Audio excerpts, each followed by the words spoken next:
باقی تین چیزوں کو کیوں چھپایا جا رہا ہے؟ پتہ کیوں؟ کیونکہ جب آپ صلی اللہ علیہ وسلم نے اعلان نبوت فرمایا نا، تو اس سے اگلی زندگی جو ہے اصل عمل کی زندگی ہے۔ یہ صرف منانے والا ہے، وہ عمل کرنے والا ہے، اور جس میں عمل کرنا تھا اس میں نہ حلوہ ہے، نہ کھیر ہے، نہ جلوہ ہے۔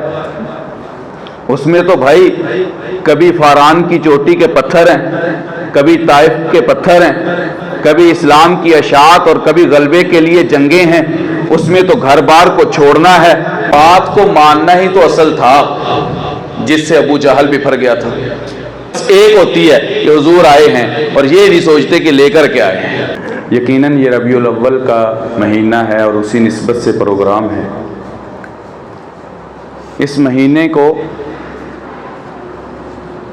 حضور نبی کریم صلی اللہ علیہ وسلم سے ایک خاص نسبت حاصل ہے، اور ایک نہیں چار نسبتیں ہیں۔ عقیدہ ہے کہ حضور نبی کریم صلی اللہ علیہ وسلم کا میلاد، حضور نبی کریم صلی اللہ علیہ وسلم کا اعلان نبوت، حضور نبی کریم صلی اللہ علیہ وسلم کی ہجرت، اور حضور نبی کریم صلی اللہ علیہ وسلم کا وصال، چاروں چیزیں اسی مہینے میں ہیں۔ مسئلہ یہ ہے کہ یہاں اس مہینے میں صرف ایک کا پرچار ہوتا ہے۔ بات کو پورے غور سے سننا ہے۔ صرف ایک کا پرچار ہوتا ہے کہ آپ کی ولادت ہوئی، یقیناً زمانے کے لیے باعث برکت، باعث رحمت اور باعث ہدایت ہے۔ کیوں؟ حضور سے نور پیدا ہوا۔ حضرت یہ بھی عقیدے کی بڑی خوبصورت بات ہے کہ حضور سے نور پیدا ہوا۔ شاید آپ نہیں سمجھے۔ کیوں؟ میں پابند کر رہا ہوں نور کو حضور کا۔ سمجھائیے آپ۔ اللہ تعالیٰ ہمیں ہر قسم کی چھوٹی بڑی گستاخی سے محفوظ فرمائے۔ ہم حضور کو نور کا پابند نہیں کرتے، اور ہم کہتے ہیں جس کو سچی محبت ہے وہ یہ کہتا ہے کہ حضور سے نور پیدا ہوا، کبھی ابو بکر کی شکل میں، کبھی عمر کی شکل میں، کبھی عثمان کی شکل میں، کبھی علی کی شکل میں، اور پھر یہ نور ایک ہستی میں جا کے اس نور کی کرن پڑی تو اس ہستی کی برکت سے یہ نور 64,65,000 مربع میل پہ پھیل گیا۔ تو بھائی نور تو حضور سے پیدا ہوا ہے، حضور نور کے پابند نہیں ہے، نور حضور کا پابند ہے۔ یہ باعث برکت کی ولادت ہے، ہم اس کے قائل ہیں۔ لیکن میں ایک بات کہتا ہوں کہ باقی تین چیزوں کو کیوں چھپایا جا رہا ہے؟ پتہ کیوں؟ کیونکہ جب آپ صلی اللہ علیہ وسلم نے اعلان نبوت فرمایا نا، تو اس سے اگلی زندگی جو ہے اصل عمل کی زندگی ہے۔ یہ صرف منانے والا ہے، وہ عمل کرنے والا ہے، اور جس میں عمل کرنا تھا اس میں نہ حلوہ ہے، نہ کھیر ہے، نہ جلوہ ہے۔ اس میں تو بھائی کبھی فاران کی چوٹی کے پتھر ہیں، کبھی طائف کے پتھر ہیں، کبھی اسلام کی اشاعت اور کبھی غلبے کے لیے جنگیں ہیں۔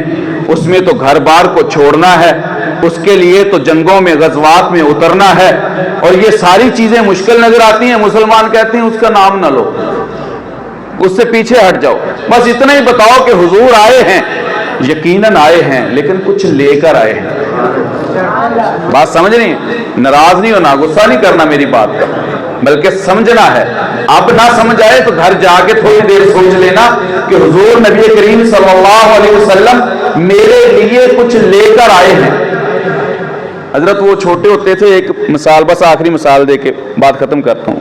جب چھوٹے ہوتے تھے تو استاد محترم ایک مثال دیا کرتے تھے، بڑی خوبصورت فرمایا کرتے تھے کہ مسجد میں ہم بیٹھے ہوتے تھے اور مسجد کے ساتھ ایک گھر تھا۔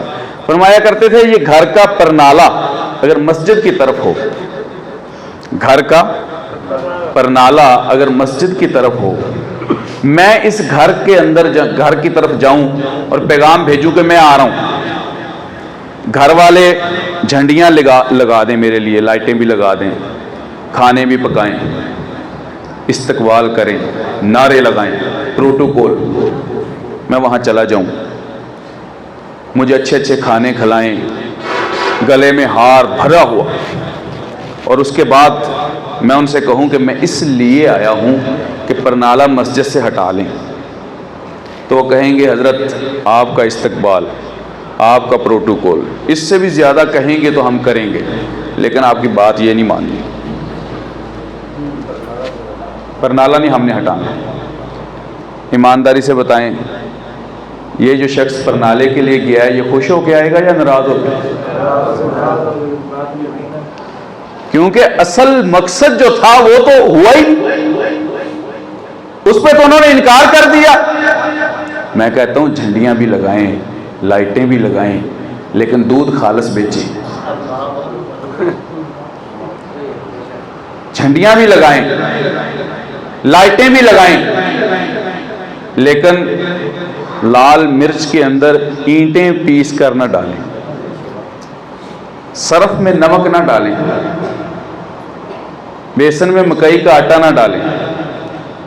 اگر کوئی شخص کہے کہ ہم نے سال کے بعد، وہ میں نا اسی ربیع الاول میں کچھ گلوکوز چاہیے تھا، ایک دکان پہ گیا تو میں نے کہا وہ گلوکوز چاہیے تھوڑا سا دے دیں، تو وہ جو آدمی تھا نا وہ ایک نعت سن رہا تھا، نعت نما یوں سمجھ لیں، وہ یہ تھی کہ حضور دا میلاد اساں نچ نچ کے منانا ہے، اور اس پہ وہ جھوم رہا تھا۔ میں نے کہا یہ بڑا عاشق ہے، چلو جس لیول کا بھی ہے اس کا اپنا مزاج ہے، عاشق ہے، اچھا آدمی ہے۔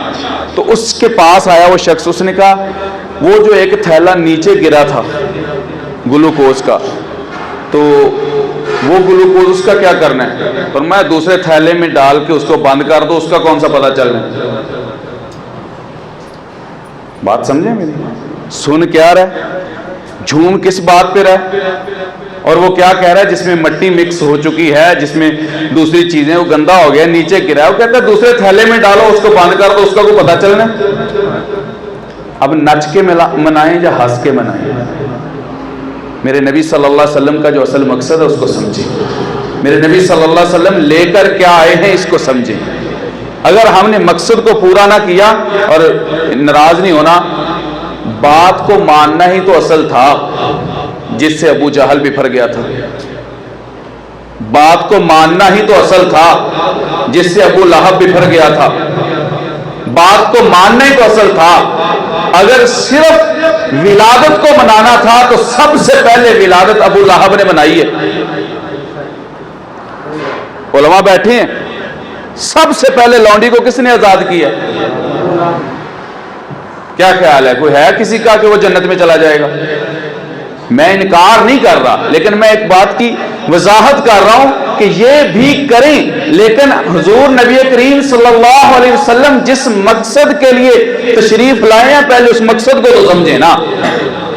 4 نسبتیں ہیں اور چاروں ربیع الاول میں ہیں، باقی تینوں کو کسی سٹیج پہ میں نے نہ بولتے ہوئے دیکھا ہے، نہ سنا ہے، نہ کسی کتاب میں لکھتے ہوئے کوئی زیادہ وضاحت سے پڑھا ہے، اس پہ توجہ ہی کوئی نہیں، بس ایک ہوتی ہے کہ حضور آئے ہیں اور یہ نہیں سوچتے کہ لے کر کے آئے ہیں۔